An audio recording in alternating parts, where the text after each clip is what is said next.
Oi, gente, bom dia, boa tarde, boa noite, dependendo do horário que vocês possam assistir a videoaula. Vamos continuar as nossas aulas de história e hoje vamos falar do capítulo 5, África, egípcios e cuxitas, certo? Quem tem o livro didático aí, né, procura localizar o capítulo 5, para vocês acompanharem, tá? Antigo, né? E a localização norte do continente africano. O rio Nilo é o sustento do país. Aí você vê nesse mapa, né, essa localização, principalmente por onde passa o rio Nilo, certo? Dinamiza o comércio, agricultura e transporte.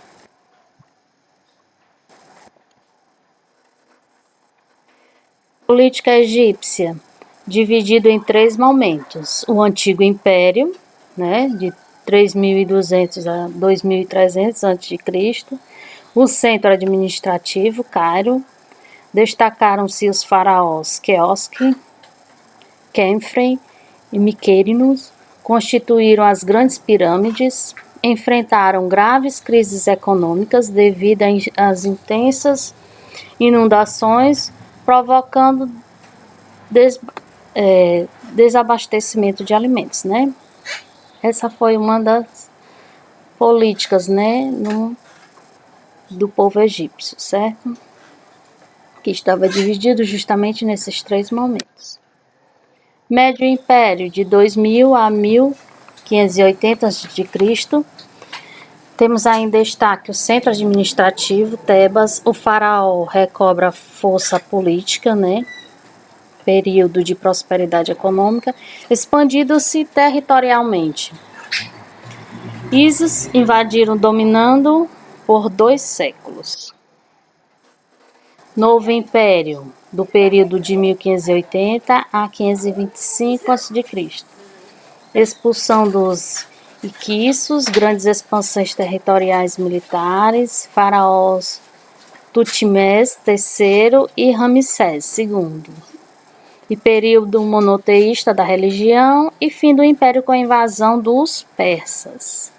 Isso foi as características, né, do novo império.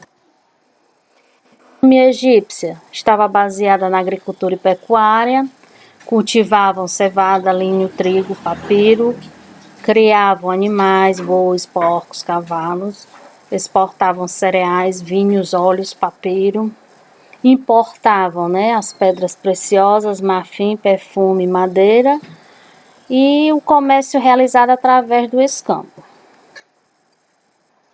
Aí nós temos a pirâmide, né, da sociedade egípcia, como estava dividida e organizada essa sociedade, dividida em castas e hierárquica, que era primeiro o faraó, era o chefe político e religioso, considerado um deus, né, teocracia. Também não havia mobilidade social, cada uma das classes tinha uma função. Aí nessa pirâmide você vê que lá no topo, né, temos o faraó, depois temos o sacerdote alto, funcionário, depois nós temos os guerreiros, os escambas, camponeses e depois os escravos.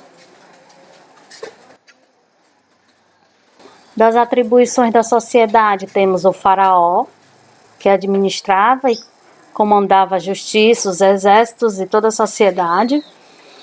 Temos os sacerdotes, né, administravam os templos. Os altos funcionários controlavam a arrecadação de impostos, chefiava as políticas. Os guerreiros defendiam o reino. Os escribas cobravam impostos, sabiam ler e escrever, organizavam as leis. E os escravos, claro, né, prisioneiros de guerra, serviam a toda a sociedade.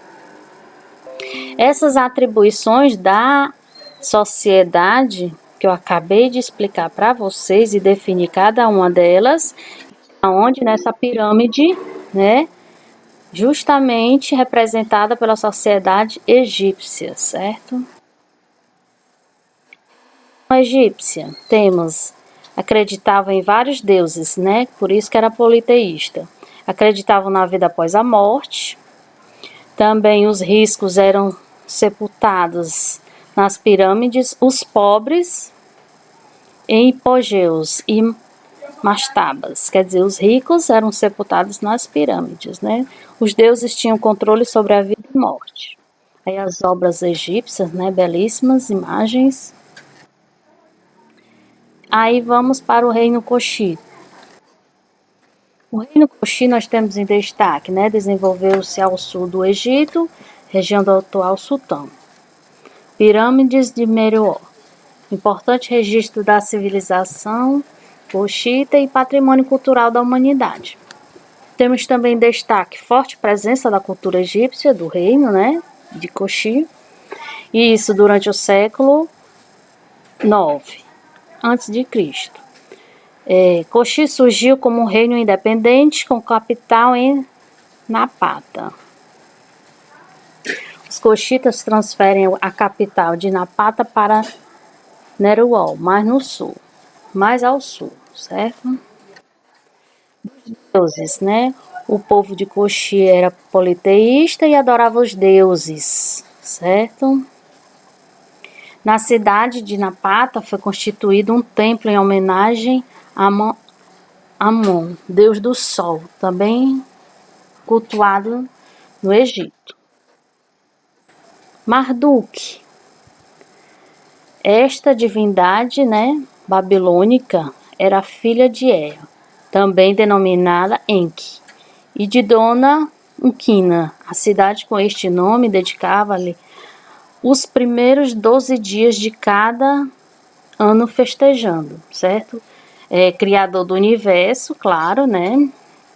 Podia ser chamado de Merodach e Bel, certo? Que significava o quê? Senhor.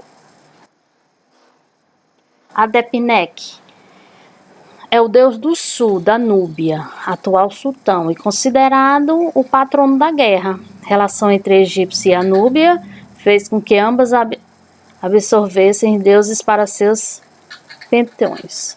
Seu corpo. Fisicamente tinha uma cabeça de leão e o corpo de humano. E o templo? Adekmak, na Núbia, é coberto de hieroglifos que o elogiam. Cultura: arquitetura, pirâmides e palácios, artesanato, joalheria em ouro, prata, pedras preciosas e semijoias, peças e cerâmica. Escrita: meroidita, alfabeto composto de 23 caracteres. O período meroíta a sua economia era desenvolvida da metalurgia, o ouro era o principal produto e havia uma expansão da agricultura, destaque para o cultivo de algodão, produção de tecido. O comércio era próspero com o Egito, a região do mar Mediterrâneo e a Arábia. Também se destacou-se ouro, marfim, peças de cerâmica, óleos, peles e madeira. Da sociedade rigidamente dividida. Topo da sociedade, que era o rei e a família real, sacerdotes, chefes, militares. Aí temos as camadas intermediárias, camponeses, artesãos, pequenos funcionários e comerciantes, e a camada inferior, justamente lá no final, né, os escravos. Política, nós temos em destaque a monarquia hereditária, que era justamente o rei, né, responsável pela administração e cobrança de impostos, mães e esposas da família real, Candaces, cumpriu papel político e social importante. Essa foi a nossa aula de história. Fiquem com Deus e até a próxima aula.